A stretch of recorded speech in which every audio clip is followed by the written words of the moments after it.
आज की चर्चा में मैं आप सभी को बता दूं कि क्या पढ़ाने वाला हूं। तो आज की चर्चा में सबसे पहले मैं आप सभी को बताऊंगा परमानेंट सेटलमेंट के बारे में, यानी कि अस्थाई बंदोबस्त क्या था, इसके विषय में सबसे पहले मैं आप सभी को पढ़ाऊंगा।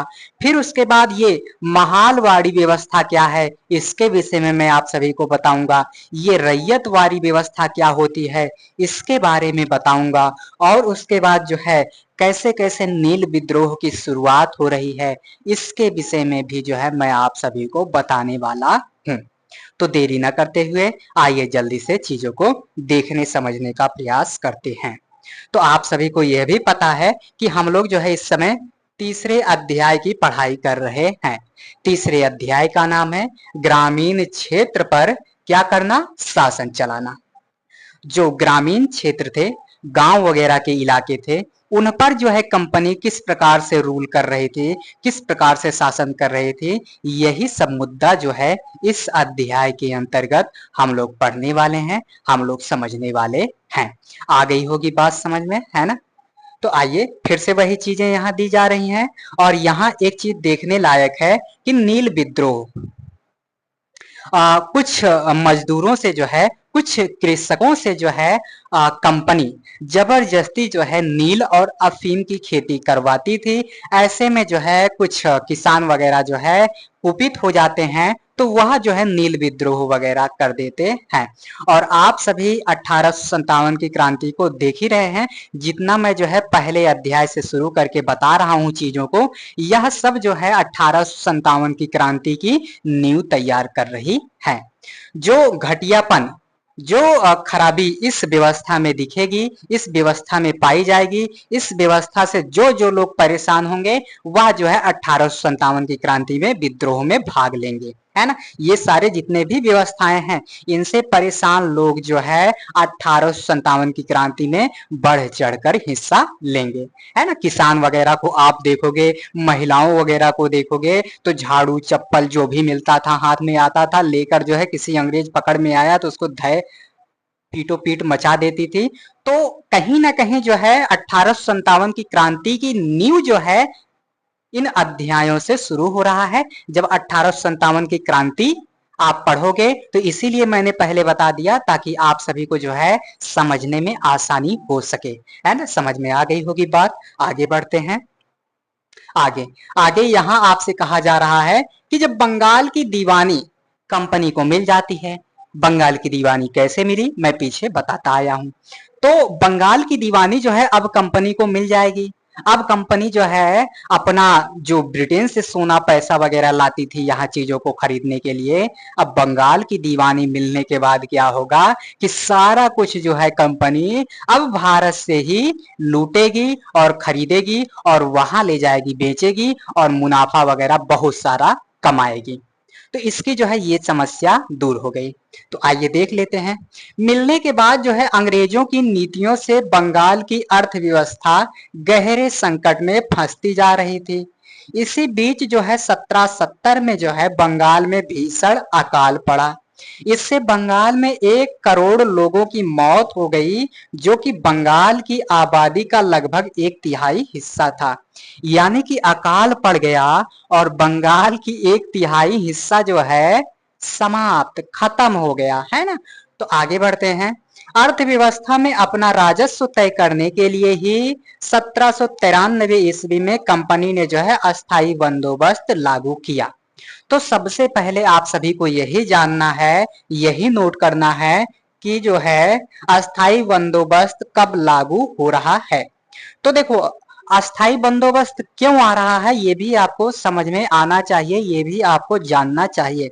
तो अर्थव्यवस्था में अपना राजस्व तय करने के लिए, यानी कि कंपनी जो है अब भी अपना फायदा देख रही है। यहाँ अकाल वगैरह पड़ रहा है, ये तो केवल एक बहाना बनाएगी कि मैं जो है अस्थाई बंदोबस्त व्यवस्था वगैरह ला दूंगा, इससे जो है अकाल वगैरह की समस्या जो है नहीं आएगी, है ना। तो कहीं ना कहीं जनता को अंग्रेज लोग क्या दे रहे हैं, कंपनी क्या दे रही है, लॉलीपॉप दे रही है कि इस व्यवस्था को लाने से जो है आपकी समस्या चुटकियों में से खत्म। लेकिन असली मकसद क्या है कि अंग्रेजों को जो है राजस्व वगैरह मिलता रहे। तो अर्थव्यवस्था में अपना राजस्व तय करने के लिए ही जो है 1793 ईस्वी में कंपनी ने अस्थाई बंदोबस्त लागू किया। ये लाइन जो है आपको नोट करने की जरूरत है। ये लाइन जो है जितना वो मैंने हाईलाइट किया है उसको नोट करने की जरूरत है, बाकी आप नोट ना भी करें तो भी जो है कोई दिक्कत नहीं है। तो इतना आपको नोट रखना है। इस समय जो है गवर्नर जनरल लॉर्ड कॉर्नवालिस था। तो जब अस्थाई बंदोबस्त व्यवस्था आ रही है तो उस समय गवर्नर जनरल कौन था, ये भी जो है क्वेश्चन कईयों बार पूछा गया है और आगे भी जो है पूछे जाने की संभावना बिल्कुल बनी हुई है। तो ऐसे में आप सभी का कर्तव्य है कि इतना जो है आप सभी को नोट करना है, इतना जो है आप सभी को बिल्कुल भी स्किप नहीं करना है। समझ में आ गई होगी बात, है ना? समझ में आ गई होगी। जब इतना आप समझ लेते हो, इतना आप जान लेते हो, तो आप सभी को अस्थाई बंदोबस्त के विषय में थोड़ी बहुत चर्चा मिल गई होगी, है ना? अस्थाई बंदोबस्त के बारे में थोड़ी बहुत चर्चा मिल गई होगी और इसका जो है अपडेटेड वर्जन यानी कि और भी जो विस्तार से है उसको जब मैं कभी स्टैंडर्ड बुक या स्टैंडर्ड क्लास लेकर आऊंगा तो उसमें जो है पढ़ा दूंगा, है ना? और उसके बाद अगर इन सब चीजों को और भी जो है अच्छे तरीके से पढ़ना हो तो मैं जो है इधर बीए एमए वाले के बच्चों को भी जो है पढ़ाता हूँ। उनका अलग चैनल है। अगर आप सभी का डिमांड हो या आप सभी के आसपास जो है बीए एमए कर रहे हैं इतिहास वगैरह से या अन्य विषयों से कर रहे हैं तो हमारे उस वाले चैनल से जुड़कर जो है चीजों को आप प्राप्त कर सकते हो और भी तैयारी को और अच्छे तरीके से कर सकते हो। तो इतनी बात आपको नोट रखना है। और ये देख रहे हो आप चित्र वगैरह भी लगा हुआ है, यही है लॉर्ड कॉर्नवालिस, है ना? तो इनको भी आप एक बार देख लीजिए। आगे बढ़ेंगे। आगे यहाँ अब आपको दिया गया है इस बंदोबस्त की शर्तों के हिसाब से राजाओं और तालुकदारों को जमींदारों के रूप में मान्यता दी गई। ये बात जो है आप नोट कर लो, ये भी जो है पूछा जाता है। ये भी जो है जैसे आरओ हो गया, यूपीएससी हो गया और तमाम स्टेट पीसीएस जो हैं, यहाँ तक कि आपका जो ये टीजीटी पीजीटी है, यहाँ तक कि जब आप इतिहास विषय से नेट जेआरएफ वगैरह की परीक्षा देंगे तो ऐसी लाइनें जो हैं 2-3 लाइनें उठाकर दे दिया जाता है। तो आपसे जो है उस पे जो सही गलत या उसको किस तरीके से करना है पूछ लेता है। तो ये चीजें जो है आप देखते चलिएगा कि इस बंदोबस्त की शर्तों के हिसाब से जो है ना, राजाओं और तालुकदारों को जो है जमींदार के रूप में मान्यता दिया गया। जो राजा थे, जो भी संबंधी थे, सगे थे, ताल्लुकदार थे, उनको कहा गया कि भैया अब तुम जो है क्या हो, जमींदार हो, अब तू जमींदार हो, जमीन के मालिक हो, है ना? उन्होंने किसानों से लगान वसूलने और कंपनी को राजस्व चुकाने का जिम्मा सौंपा। उनकी ओर से चुकाई जाने वाली राशि अस्थायी रूप से तय कर दी गई थी। इसका मतलब यह था कि भविष्य में जो है कभी भी उसमें इजाफा यानी कि बढ़ोतरी या कमी वगैरह जो है नहीं किया जाएगा, है ना? परंतु यह शर्त केवल जमींदारों के लिए थी। जैसे क्या व्यवस्था बनी कि समझ लो ये अंग्रेज है ना? ये समझ लो अंग्रेज है। कौन है ये? अंग्रेज। ये भाई पेन डबल रंग का क्यों चल रहा है? ये समझ लो अंग्रेज है, सबसे ऊपर अंग्रेज है और अंग्रेज ने जो है अब जमींदारों से कहा कि खेत ले लो, जाओ राजस्व वसूलो, है ना? ये हो गया जमींदार। फिर यहां तीसरे नंबर पर आएगा आपका किसान, है ना? समझ लो थोड़ी बहुत जमीन दे दिया, है ना? जमीन दे दिया अंग्रेजों ने, कंपनी ने या अंग्रेजों ने जो है थोड़ा बहुत जमीन दिया। किसको? जमींदार लोग को। जमींदार लोग को जमीन दिया और इनको कहा कि तुम जो है राजस्व की वसूली करना। किनसे करना? किसानों से करना। तो कंपनी ने इसको जमीन दिया और कहा तुम राजस्व वसूलना और उस राजस्व को जो है निर्धारित कर दिया गया। जैसे अगर 100 रुपए की वसूली तुम्हें करना है, कंपनी को तुम राजस्व वसूल कर 100 रुपए देना, तो 100 रुपए से तुम्हें जो है कम वगैरह नहीं किया जाएगा। तो ये चीज इसको लिए कहा गया, है ना?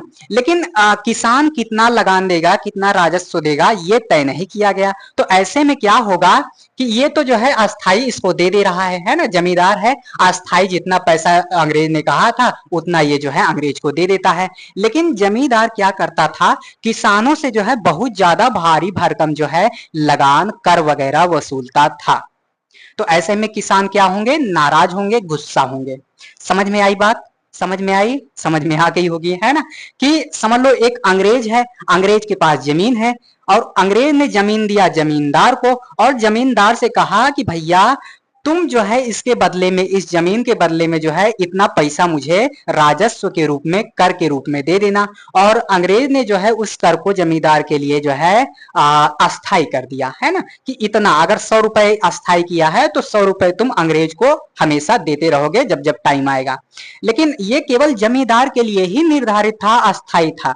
और जमींदार अब क्या करता था कि किसान से जो है, जमींदार क्या करता था, किसान से जितना पाता था उतना राजस्व की वसूली करता था। तो ऐसे में भैया किसान वगैरह नाराज होंगे। तो यही थी अस्थाई बंदोबस्त व्यवस्था। तो वही चीज यहाँ कहा जा रहा है। और आपके इन परीक्षाओं में जो है ये सारी की सारी जितनी लाइनें दी गई हैं सब आपके लिए अमृत के समान है। आप इसे जो है घुट्टी मार जाइए, इसे जो है घोल के पी जाइए, है ना।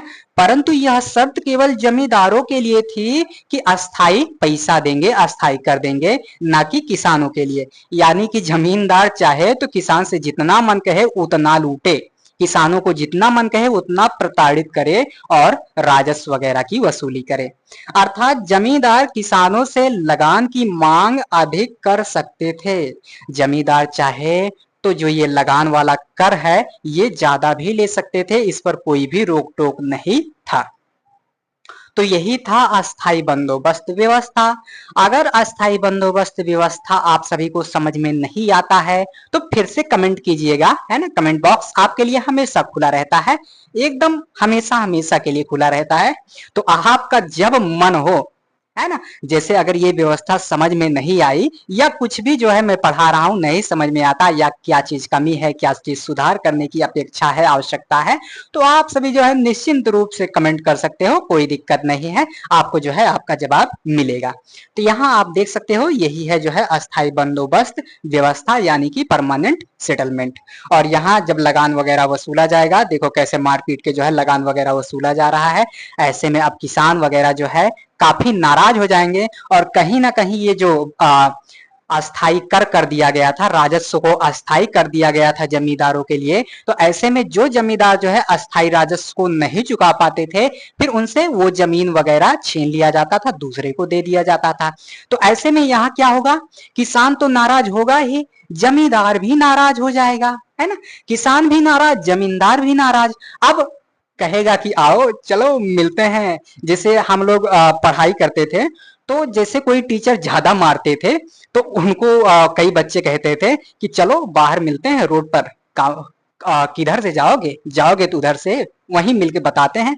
तो उसी तरीके से ये जमींदार और किसान कहता है चलो मौका आने दो, बताते हैं। तो जैसे मौका मिला 1857 की क्रांति का, अरे भैया पूछो मत, ये लोग भी जो है हंसिया कुदाली फावला हल वगैरह लेकर निकल पड़े कि अंग्रेजों को बस थप्पड़ मारो, थप्पड़ मारो, है ना। तो ये सब नाराज हो रहे हैं और ये कहीं ना कहीं गुस्सा जो है, यही गुस्सा ये लोग पाल रहे हैं और कहां दिखाएंगे, 1857 की क्रांति में। समझ में आई बात। तो यही सब न्यू तैयार हो रहा है 1857 की क्रांति का। तो ये सारी चीजें जो है हम लोग शुरुआत से देखते चल रहे हैं।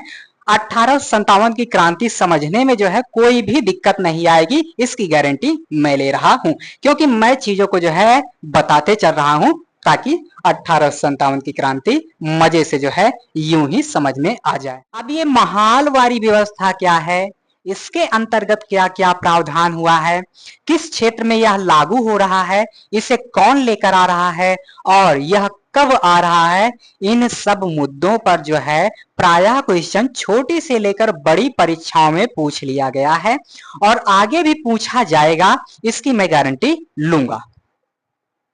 और अब आइए जो है देखते हैं कि इसमें क्या क्या प्रावधान हुआ है, कौन इसे लेकर आ रहा है। तो सबसे पहले जो आपको शब्द दिख रहा होगा इसमें, वह शब्द है महाल। महाल शब्द का क्या मीनिंग होता है, महाल शब्द जो है किसे इंगित करता है, तो महाल शब्द जो है गांव या गांव के समूह को इंगित करता है। ठीक है, गांव या गांव के समूह के लिए जो है इस शब्द का प्रयोग हो रहा है। कौन से शब्द का? तो महाल शब्द का प्रयोग हो रहा है। इतनी बात समझ में आ गई। मान लो यही शब्द पूछ ले कि महाल शब्द जो है किसे इंगित कर रहा है, तो आप कहना गांव या गांव के समूह के लिए जो है महाल शब्द का प्रयोग भैया किया जाता है। समझ में आई बात? बोलो हाँ, समझ में आ गई। आगे बढ़ा जाए तो देखो, यहां आपको दिख रहा होगा बंगाल प्रेसिडेंसी। मैंने पीछे आपको कई बार बता दिया है कि उस समय जो है 3 प्रेसिडेंसियां थी। बंगाल हो गया, मद्रास हो गया और एक और था, है ना। तो 3 प्रेसिडेंसी थी। तो उसी के बाद आप देखोगे उत्तर पश्चिम प्रांतों के लिए यह व्यवस्था जो है कहां आ रही है, तो बंगाल प्रेसिडेंसी के उत्तर पश्चिमी प्रांतों में। और इस व्यवस्था को कौन लेकर आ रहा है, तो होल्ट मैकेंजी नामक जो है एक अंग्रेज था जो इस व्यवस्था को लेकर आ रहा है। और जो है यह व्यवस्था, यह बंदोबस्त जो है 1822 ईस्वी में लागू हो जाती है। तो आपको पता चल गया कि यह व्यवस्था कहां आ रही है, यह बंदोबस्त कहां आ रहा है, और इसे लेकर आने वाला होल्ट मैकेंजी है। और 1822 में जो है यह व्यवस्था पूरी तरह से जो है लागू हो जाती है। और इस व्यवस्था में आप देखोगे तो पहले राजस्व की वसूली कौन कर रहा है, तो जमींदार कर रहा है। लेकिन जमींदार वाला प्रावधान यहाँ खत्म कर दिया जाएगा। यहाँ अब राजस्व कौन देगा, कौन राजस्व की वसूली करेगा, तो राजस्व की वसूली गांव करेगा या गांवों का समूह करेगा। समझ में आई बात? और वहां जो है राजस्व को अस्थाई कर दिया गया था। मान लो अगर अस्थाई राजस्व जो है 100 रुपए है, तो जमींदारों को जो है 100 रुपए अंग्रेजों को देना पड़ता था। लेकिन यहाँ क्या किया जाएगा, उसी को सुधारते हुए, उसी को जो है अपडेट करते हुए यहाँ क्या किया जाएगा कि अब राजस्व को अस्थाई नहीं रखा जाएगा, और जब मन होगा, जब जरूरत पड़ेगी, उस राजस्व में जो है अपना संशोधन वगैरह भी किया जा सकता है। तो यही बात जो है यहाँ समझनी है, यही बात यहाँ देखनी है। तो इस व्यवस्था के अंतर्गत राजस्व को अस्थायी रूप से तय नहीं किया गया। और आप सभी चाहे यूपीएससी का पेपर देंगे, तमाम स्टेट पीसीएस का पेपर देंगे, आरओ का पेपर देंगे, और चाहे आप इधर नेट जीआरएफ वाला देंगे, और चाहे आप टीजीटी पीजीटी वगैरह वाला देंगे, तो ऐसी लाइनें जो है आपको दे दी जाती हैं। और वहां जो है बस थोड़ा सा आपको देखना रहता है सही है या गलत है। तो इस व्यवस्था के अंतर्गत राजस्व को अस्थायी रूप से तय नहीं किया गया। मान लो आपसे घुमाकर पूछ लिया जाए कि महालवारी व्यवस्था के अंतर्गत जो है राजस्व को अस्थायी रूप से तय कर दिया गया था, तब आप कहना नहीं, राजस्व को जो है अस्थायी रूप से तय नहीं किया गया था। इसके बदले में, है ना, समय समय पर उसमें संशोधनों की गुंजाइश रखी गई थी। यानी कि इस व्यवस्था में जब कोई संशोधन करने की जरूरत पड़े तो भैया हम लोग जो है संशोधन कर सकें, ऐसा भी प्रावधान जो है इसमें किया गया था। और यहाँ आप देखोगे तो राजस्व इकट्ठा करने और उसे कंपनी को अदा करने का जिम्मा जो है जमींदार की बजाय गांव के मुखिया को सौंप दिया गया। इस व्यवस्था को जो है महालवारी बंदोबस्त कहा जाता है।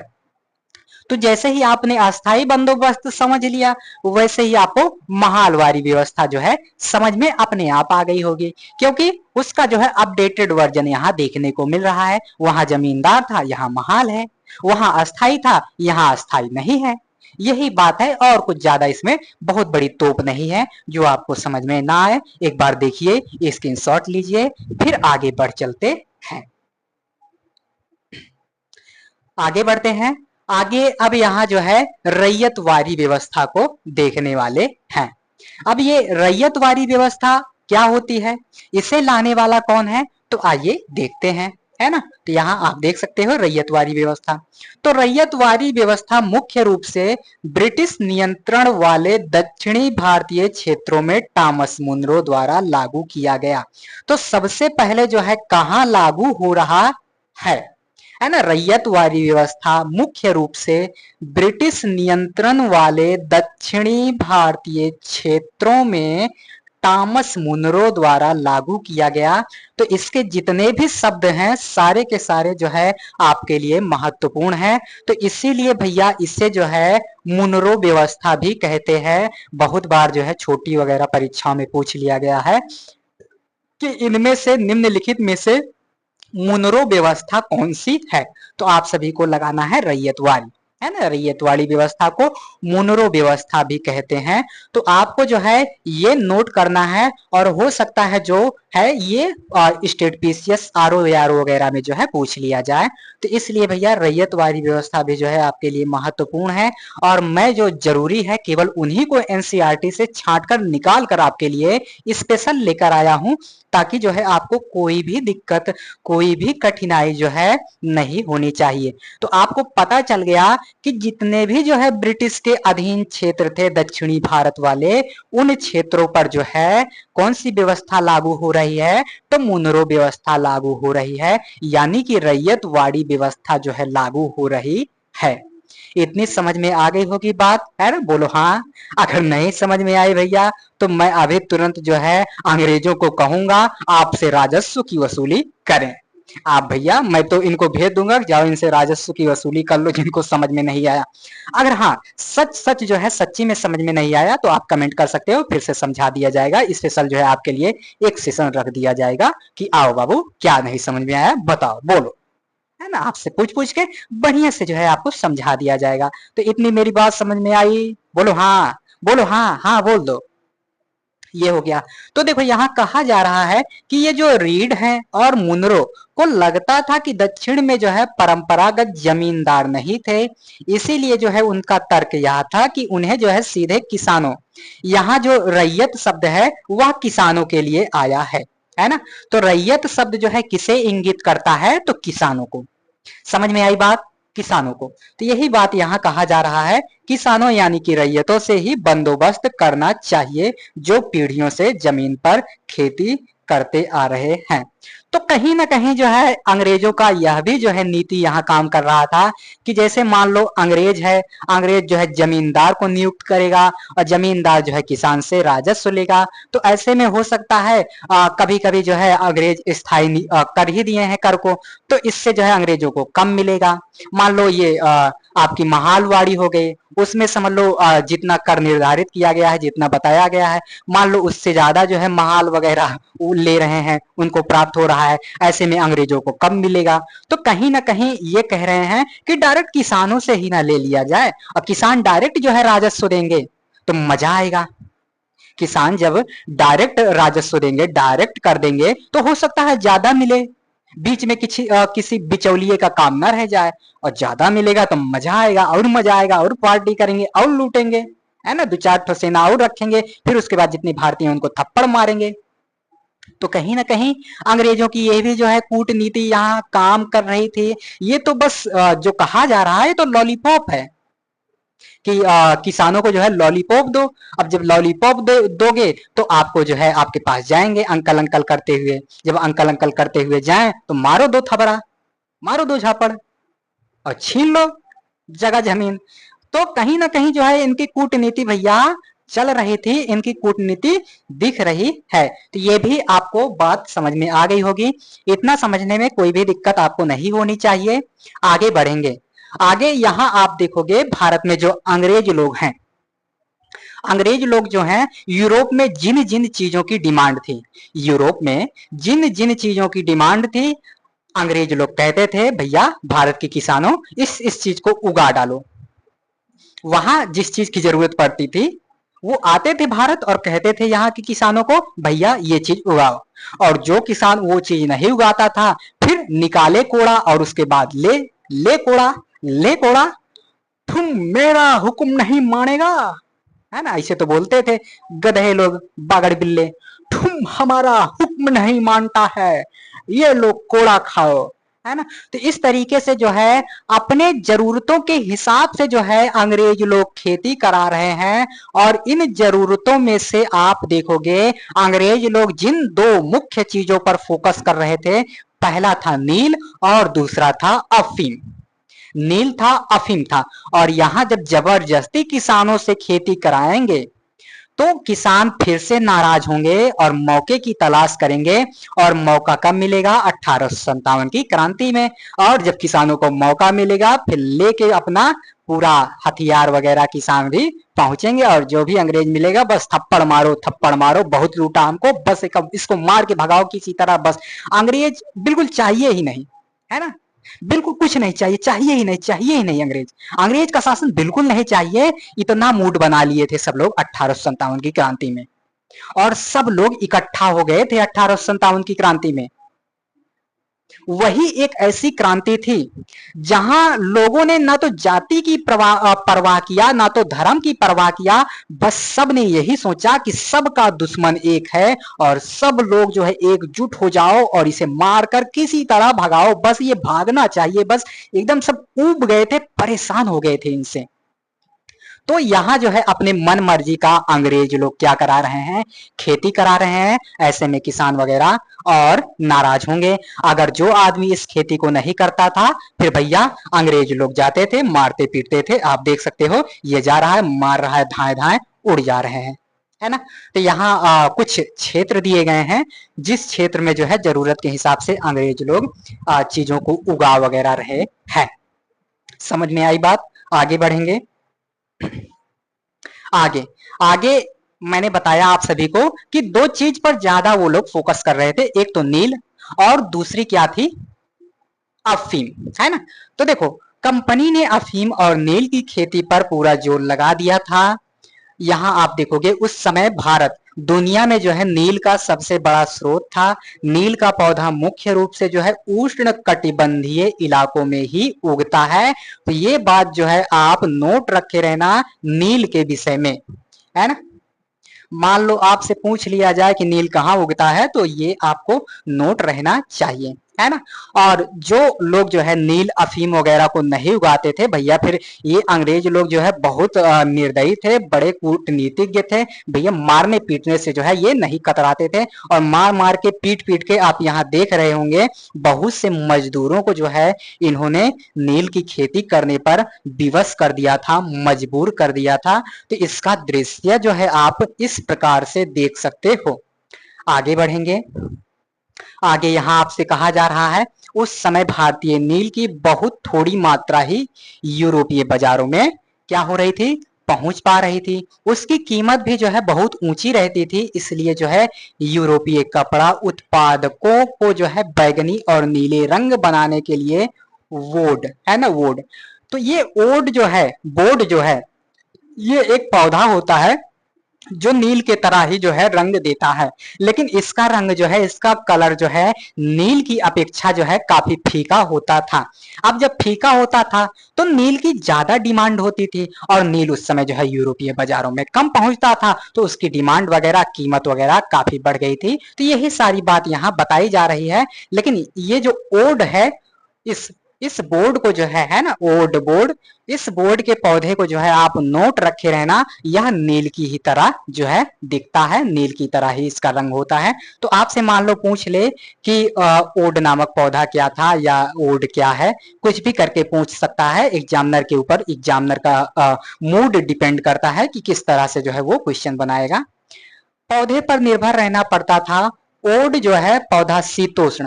अब ओड पौधा जो है कहाँ उग रहा है ये भी आपको नोट रखना है। क्षेत्र में उगता था, इसलिए जो है यूरोप में आसानी से मिल जाता था। नील से बहुत चमकदार नीला रंग मिलता था, जबकि ओड से जो है ना, बोर्ड से जो है, ओड से जो है मिलने वाला रंग बेजान और फीका था। भारत का नील जो है वैसे ही जो है, भारत की चीजें वैसे ही अपने आप में जो है ब्रांड थी। तो नील भी भैया ब्रांड हो गई।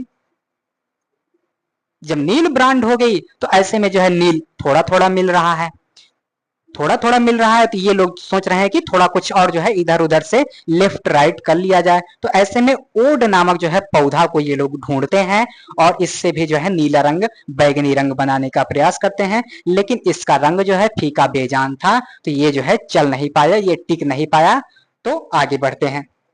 नील के साथ परेशानी यह थी कि उसकी जड़ें बहुत गहरी होती थी और वह मिट्टी की जो है सारी ताकतों को, मिट्टी के पोषक तत्वों को खींच लेता था, सोख लेता था। यानी कि नील उगाने के बाद जो है अन्य कोई भी जो है खेती अगर हम उस पर करेंगे तो वह करने में काफी कठिनाई आएगी, क्योंकि मिट्टी की उर्वरता वगैरह जो है छीड़ हो जाएगी, खत्म हो जाएगी।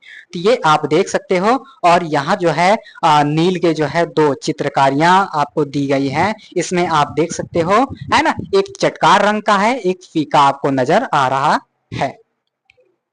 इसके बाद जो है अब यहाँ जो है नील विद्रोह होगा। तो आप सभी को अब जो है नील विद्रोह करना है। नील विद्रोह में जो है आपकी भी भागीदारी मैं सुनिश्चित करता हूं। आओ, आप भी आओ, नील का विद्रोह साथ में मिलकर करते हैं। तो चलें, कर दें। बोलो बोलो बोलो, नील का विद्रोह कर दें, छीट दें नील। तो आप जो है एक बोरा नील लाके मुझे देना और मैं छीटूंगा, ठीक है। तो नील विद्रोह करूंगा। तो आइए कर देते हैं नील विद्रोह, इसमें क्या बड़ी बात है। नील विद्रोह और उसके बाद, पहले नील विद्रोह हुआ, फिर उसके बाद क्या हुआ, इसी के विषय में जानने वाले हैं। तो आइए, मार्च जो है 1859, है ना, 1859 में जो है बंगाल के हजारों रैयतों यानी कि किसानों, हजारों किसानों ने जो है नील की खेती से इनकार कर दिया, है ना। अंग्रेजों ने जबरदस्ती नील उगाने का प्रयास किया और ये लोग बोले कि चलो हटो, नहीं करूंगा नील की खेती, जाओ जो करना है कर लो, जाओ जाओ, नहीं उगाता जाओ, नहीं उगाऊंगा अब। और ज्यादा अगर वो गुंडई करोगे, ज्यादा अगर बदतमीजी करोगे तो नील विद्रोह कर दूंगा और थप्पड़ मारूंगा। और मैं इंतजार कर रहा हूं, उस समय आ जाने दो, फिर और थप्पड़ मारूंगा, है ना। तो इन्होंने जो है खेती से इनकार कर दिया। जैसे जैसे विद्रोह फैला, रैयतों ने जो है बागान मालिकों को लगान चुकाने से भी इनकार कर दिया। वे तलवार, भाले और तीर कमान लेकर जो है नील की फैक्ट्रियों पर हमला करने लगे। तो देख सकते हो कैसे कैसे जो है नील की फैक्ट्रियों में जो है ये लोग हमला कर रहे हैं कि चलो बहुत हुआ तुम्हारा, नहीं उगाएंगे, नहीं उगाएंगे, नहीं उगाएंगे, जान लो, परान लो, कुछ भी लो, पर नील की खेती मत कराओ, मत कराओ, नहीं तो मार हो जाएगा बाबू। और तब भी अंग्रेज लोग अड़े रहे कि तुम नील का खेती नहीं करेगा बदतमीज।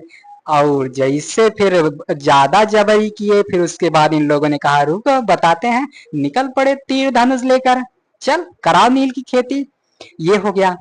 औरतें अपनी जो है बर्तन लेकर लड़ाई में कूद पड़ी। औरतों को देखो यहाँ, है ना। आज की औरतें जो हैं, आज के जो ये बच्चे बच्चियां हैं, क्या करते हैं, मेरे बाबू ने ठाना ठाया, क्या, मेरे बाबू ने ठाना ठाया। पहले जो है, पहले का प्यार कैसा होता था, राजा महाराजा वाला होता था। फिर धीरे धीरे प्यार अंधा हुआ। फिर अंधा होने के बाद अब प्यार क्या हो गया है, प्यार तोतला हो गया है। मेरे बाबू ने थाना खाया। तो यहाँ बाबू ने थाना नहीं खाया, बाबू ने जो है थाने का जो है बर्तन ले लिया और नील विद्रोह में जो है कूद गया कि हमारे हस्बैंड का कैसे तुम नील की खेती करने पर मजबूर किए, कैसे किए, कैसे किए, ले थाली खा, ले झाड़ू खा, ले बर्तन खा। तो औरतें जो है कूद गईं और उसके बाद ले थाली बर्तन। मेरे बाबू को तुमने हाथ लगाया, मेरे बाबू से जबरदस्ती तुमने जो है नील उगवाया, गांजा उगवाया, अफीम उगवाया, अब मैं तुम्हें जो है अब खाओ थाली, है ना। तो थाली से औरतें, यहाँ मजा आ गया, इस लाइन को देखकर बहुत मजा आया। औरतें अपने बर्तन लेकर लड़ाई में कूद गई, है ना, लड़ाई में कूद गई। आओ, हमारे पति को तुमने, है ना। तो ये देख सकते हो, आगे बढ़ चलते हैं। बस 2-3 मिनट की और चर्चा है, फिर उसके बाद मैं छोड़ दूंगा आपको, आप भी जो है जाना नील विद्रोह करना। फिर देखो, मैंने कहा ना कि ये सब गुस्सा कहाँ निकलेगा, 1857 की क्रांति। तो देखो 1857 की क्रांति के बाद जो है ब्रिटिश सरकार एक और व्यापक विद्रोह के खतरे से डरी हुई थी। मजिस्ट्रेट, है ना, ईडन ने एक नोटिस जारी किया जिसमें कहा गया कि रैयतों को नील के अनुबंध मानने के लिए जो है मजबूर नहीं किया जाएगा, है ना। 1857 की क्रांति हो गई। अंग्रेज वैसे भी जो है डरे हुए थे कि ऐसा ना हो ये लोग जो है औरतें वगैरह कूद गई है, थप्पड़ के अलावा और कुछ नहीं मारेंगे ये लोग, है ना। तो ये कह रहे हैं देखो ये 59 में हो रहा है, 59 में हो रहा है, लेकिन उसके पहले जो है 1857 की क्रांति हो गई है। 1857 की क्रांति लगभग 1 साल तक चली थी, और जिस भी क्षेत्र में देखो, कभी दूसरे दिन यहाँ क्रांति हुई है, कभी दूसरे दिन वहां क्रांति हुई है, कभी यहाँ 2-4 अंग्रेजों को पीटा गया है, कभी 2-4 अंग्रेजों को वहां झाड़ू से मारा गया है, कभी औरतें जो है कोपचे में ले जाकर उसको ढिसुम ढिसुम मार रही हैं। और उसके बाद अंग्रेजी सरकार भैया हिल गई थी, डर गई थी, और उसको और खतरा था कि ऐसे में अगर जो है ये नील विद्रोह हो गया और विद्रोह हो गया तो अंग्रेजी सरकार तो गई भैया, गई गई गई। तो ऐसे में डरी थी। अब जो है क्या नियम ला रही है कि अब भैया मजबूर नहीं किया जाएगा आपको कि नील की खेती करो, आप जो मन कहे वो खेती करो। यानी कि 1857 की क्रांति के बाद थोड़ी अकल जो है अंग्रेजों में आ जाती है कि ऐसे काम नहीं चलेगा, ये लोग थप्पड़ ही मारते हैं, है ना। जब तक ये लोग गुलाम रहते हैं तभी तक गुलाम रहते हैं, लेकिन जिस दिन इनका मूड खराब होता है उस दिन थप्पड़ भी मारते हैं। तो ये मजबूर नहीं किया जाएगा। एक रानी विक्टोरिया होती हैं, रानी विक्टोरिया कहती है कि नील की खेती ना करने का हुक्म दे दिया। तो रानी विक्टोरिया ने जो है कह दिया कि अब जो है नील की खेती ना भी करो, कोई दिक्कत नहीं, है ना। तो हुक्म दे दिया कि मत करो। नील उत्पादन व्यवस्था की जांच करने के लिए जो है नील आयोग भी बना दिया गया। जब महात्मा गांधी दक्षिण अफ्रीका से लौटे तो बिहार के एक किसान ने उन्हें चंपारण आकर जो है नील किसानों की दुर्दशा को देखने का जो है न्योता दिया। और 1917 में जो महात्मा गांधी का यह दौरा, नील बागान मालिकों के खिलाफ जो है चंपारण आंदोलन की शुरुआत हो गई, है ना। तो नील विद्रोह से संबंधित, है ना, आप देखोगे चंपारण आंदोलन गांधी जी कर देते हैं। और गांधी जी के बारे में सभी को पता है, गांधी जी जो है अकेले ही अपने आप में एक आर्मी के बराबर थे।